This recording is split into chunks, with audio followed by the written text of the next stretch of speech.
Jeg husker ikke hvor mye penger jeg tapte. Jeg husker bare følelsen av at jeg ikke klarte å stoppe.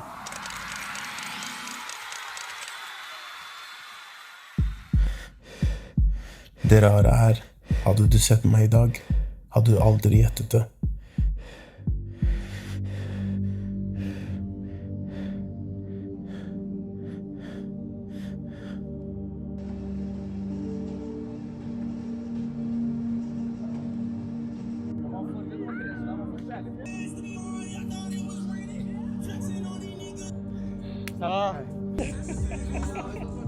Du hadde sett en mann som trener, en som lager mat, en mann som har kontroll. Men det er ikke der historien begynner. For å forstå hvem jeg er i dag, må du forstå hvem jeg var.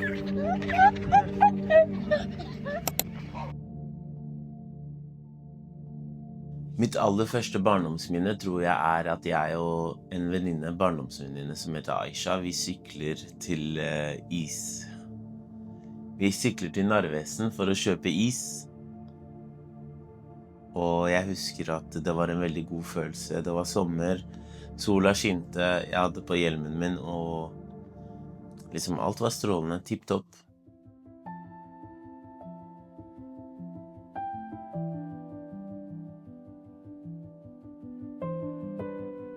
Da jeg var liten, hadde jeg drømmer akkurat som alle andre.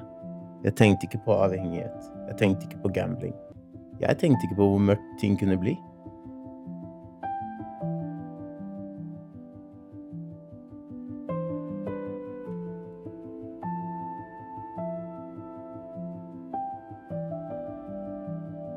Hvis jeg skal beskrive meg selv som barn, så vil jeg si at jeg hadde en sterk stemme, en sterk vilje. Jeg var sta. Jeg var hard. Jeg forstod ikke kanskje meg selv så godt, men jeg hadde veldig sterke meninger om ting. Jeg skulle stå opp for andre, jeg skulle være en god venn.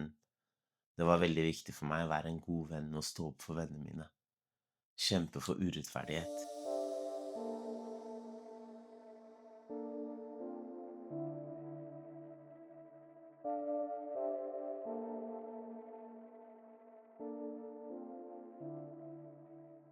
Jeg var god til å synge.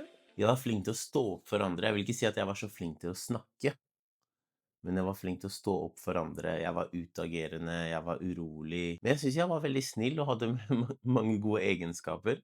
Jeg vil ikke si at jeg følte meg så usikker når jeg var liten. Jeg var mer forvirret. Jeg visste ikke helt hvem jeg var og hva jeg skulle bli. Men jeg tror sånn som alle andre barn at man vet ikke hva fremtiden bringer, så man på en måte lever her og nå. Cheers to the wish you were here, but you're not. Cause the drinks bring back all the memories of everything we've been through. Toast to the ones here today. Toast to the ones that we lost on the way. Cause the drinks bring back all the memories. And the memories bring back. Jeg var mest lykkelig når jeg var med gutta mine. Det var en veldig viktig periode i livet. Vi var alltid samlet hjemme hos meg i sofaen, og det var liksom good vibes hele tiden. Mye fotball, mye drittmat, mye... Some bill slide business. Jump up in my Lamborghini Gallardo. Baby, go to my place and just kick it like Taco. And possibly bend you over. Look back and watch me smack that.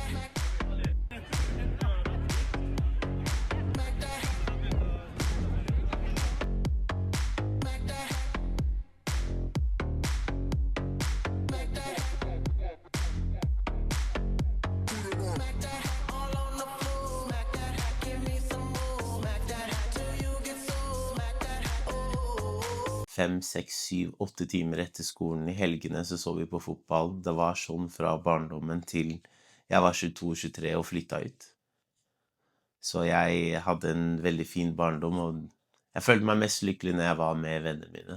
Etter hvert når vi ble eldre så dro vi opp til Humleby og til Bjøråsenbanen og spilte. Jeg spilte for Romsåslagen. Vi hadde vel mange på kretslag og ja, var med i Nightcup, så det var kjempegøy.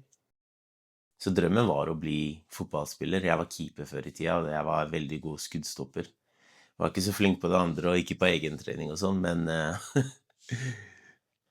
vi hadde et veldig godt lag da. Jeg prøvde bare å finne min plass, og høre til, og være nok. Når jeg ser tilbake i dag, tror jeg ikke gambling var problemet. Men jeg tror gambling ble løsningen på problemer jeg ikke forsto.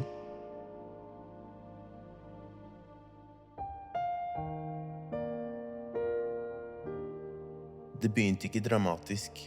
Ingen våkner opp og bestemmer seg for å bli avhengig. Det begynte med spenning, med håp, med følelsen av at noe stort kunne skje.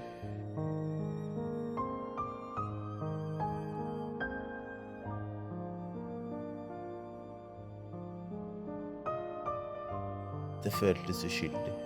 Til og med morsomt. Hvis noen hadde fortalt meg hvor det skulle ende, hadde jeg aldri trodd det.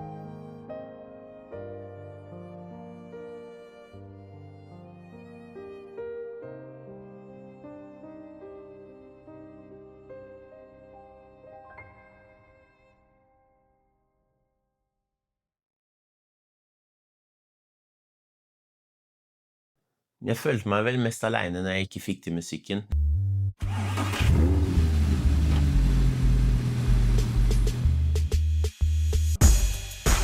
Cash out, girls, drop your ass down. Drink it up like you wanna pass out. If you in the club, it's a jackpot. This night is some play, no pause. Tonight I'ma break all the laws. This night is some play, no pause. Tonight I'ma break all the laws.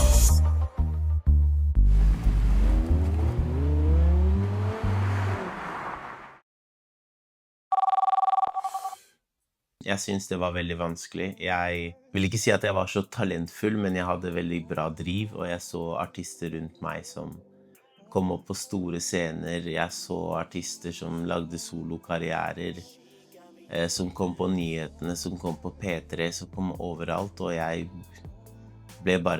følte meg veldig alene.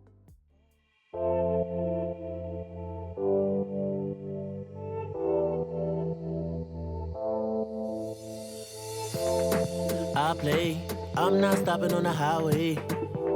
Things I hate, I don't trust people nowadays. You be calling the day, I be balling the game. Sophie wanna upgrade, I don't wanna throw shade. Pay me no visa, play you like FIFA.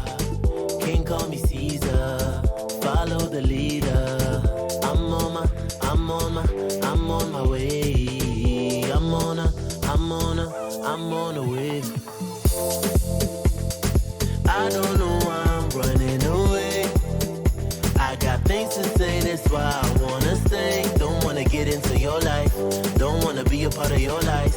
Don't fit in, I'm not your size.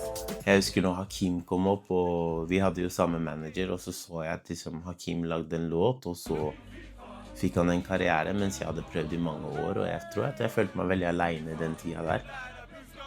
Og den tiden knakk meg litt.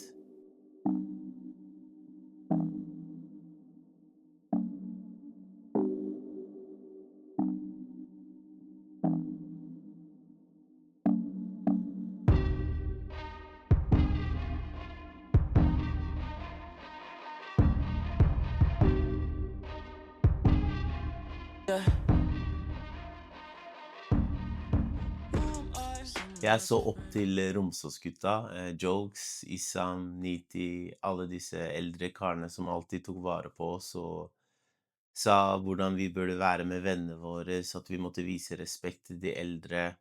Det er mange råd de har gitt til meg og mine venner som jeg har tatt med meg videre i dag, som tenker har vært med på å bygge meg. Linje 5, det er vårt hjem. Det er vårt hjem. Holde sammen, holde det gående. Holde sammen, har gjort det disse årene. Linje 5, det er vårt hjem. Det er vårt hjem. Holde sammen, holde det gående. Holde sammen.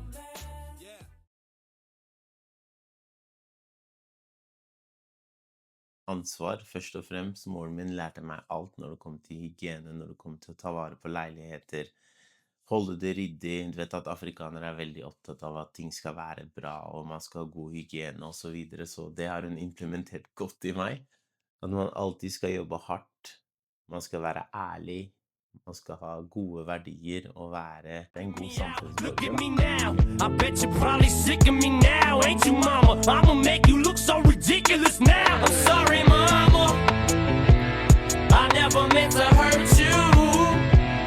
I never meant to make you cry, but tonight I'm cleaning out my closet. One more time. I said I'm sorry, mama. I never meant to hurt you.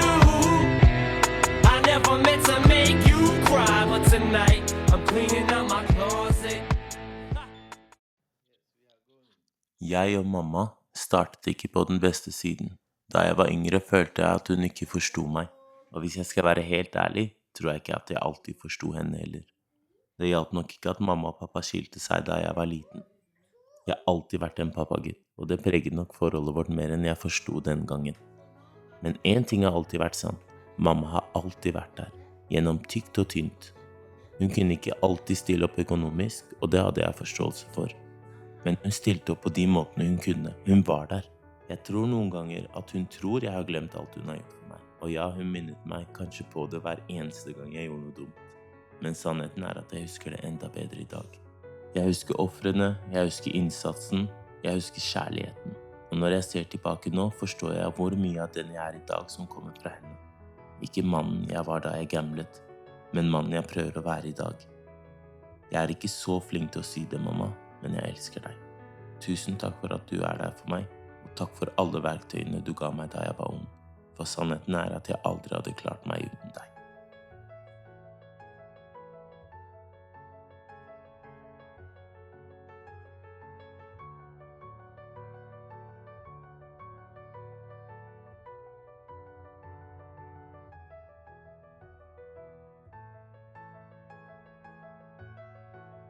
Første gang jeg hørte om gambling var vel en Unibet-reklame på TV, når vi så på Premier League sammen med gutta hjemme hos meg.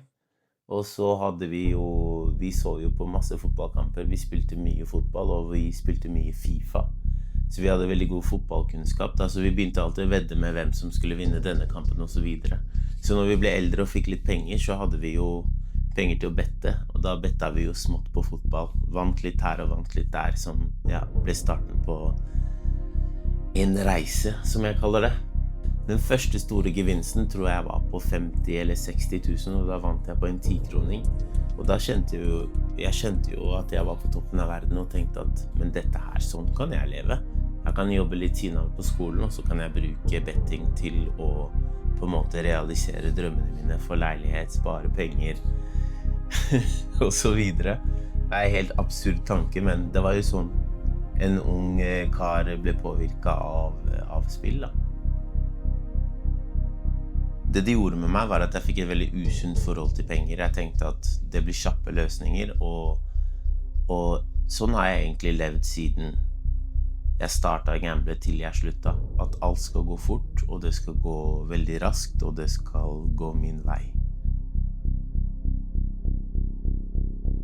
Det begynte å bli mer enn bare moro når jeg vant min første store sum. Den var på over 500 000 kroner, og da kjente jeg at nå har jeg muligheten til å gjøre større ting, så nå må jeg liksom satse på det her, da. Og da begynte jeg å bruke mer penger og mer konsekvenser for fremtiden min. Jeg var jo flink til å bruke disse pengene på ferie, på ting til leiligheter og så videre når jeg ble eldre, men det var en periode der alt på en måte gikk til gambling. Første faresignalet tror jeg at jeg var oppe veldig tidlig og bettet på australsk fotball som jeg har ikke noe kunnskap på. Jeg leste bare statistikk og tippet ut ifra der. Jeg vant en del ganger, og da begynte jeg å kjenne på at liksom, det her kanskje ikke helt riktig eller helt sunt, men det funker, så la meg fortsette. På dette tidspunktet trodde jeg fortsatt at jeg hadde kontroll. Det viste seg at kontroll var det første jeg kom til å miste.